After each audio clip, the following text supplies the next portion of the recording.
24 আমাদের হাতে শেষ সুযোগ, এই সুযোগ কাজে লাগাতে হবে। নির্বাচন নিয়ে যদি চক্রান্ত হয়, ষড়যন্ত্র হয়, নির্বাচন নিয়ে যত অনিশ্চয়তা বাড়বে, এদেশের জনগণ তত সংকটে পড়বে। 24-এর গণঅভ্যুত্থান এবং সেই গণঅভ্যুত্থান আমাদের সভাপতি নুরুল হক নূর, আপনারা সকলে দেখছেন, তিনি গ্রেফতার হয়েছিলেন। তিনি গ্রেফতার হওয়ার পরেও 10 দিন পুলিশের হাতে রিমান্ডের নির্যাতনের শিকার হয়েছেন। 10 দিনের মাথায় যখন তাকে কোর্টে তোলে, তখন তিনি একটি কথাই বলেছিলেন, এই সরকারের 90% পতন হয়ে গেছে, 10% ধাক্কা দাও। আপনারা এই শরীয়তপুর থেকে 10% ধাক্কা দিয়ে শেখ হাসিনাকে দিল্লিতে পাঠিয়েছেন। সুতরাং এখন আমাদের হাতে একটি কাজ, সেটি হলো নতুন বাংলাদেশ গঠন করা।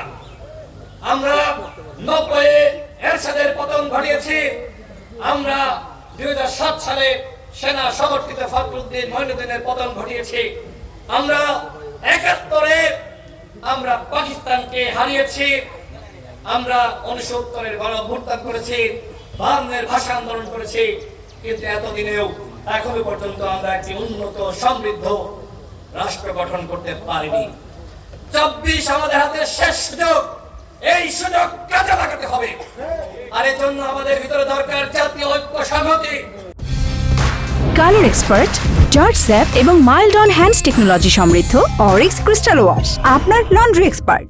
আপনারা সম্প্রীতি বজায় রাখবেন। কে হিন্দু, কে মুসলমান, কে বৌদ্ধ, খ্রিস্টান, সেই পরিচয়ে কোনো হানাহানি চলবে না। আমরা সবাই বাংলাদেশের মানুষ, আমাদের ভিতরে সম্প্রীতি থাকতে হবে। নতুন বাংলাদেশ গঠনে, আমি শেষ করছি, 1 মিনিটের মধ্যে শেষ করব। নতুন বাংলাদেশ গঠনে আমাদের এখন 3টি কাজ করতে হবে।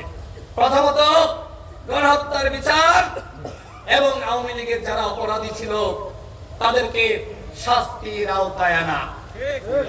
2 নম্বর হলো রাষ্ট্র সংস্কার এবং সেই সংস্কারের ভিত্তিতে একটি জাতীয় সনদ তৈরি করা, সেখানে প্রত্যেকটা রাজনৈতিক দলের স্বাক্ষর থাকবে, যাতে করে আগামীতে যেই ক্ষমতা আসুক না কেন তিনি রাষ্ট্র সংস্কার করতে এবং সেই জাতীয় সনদ বাস্তবায়ন করতে বাধ্য থাকেন।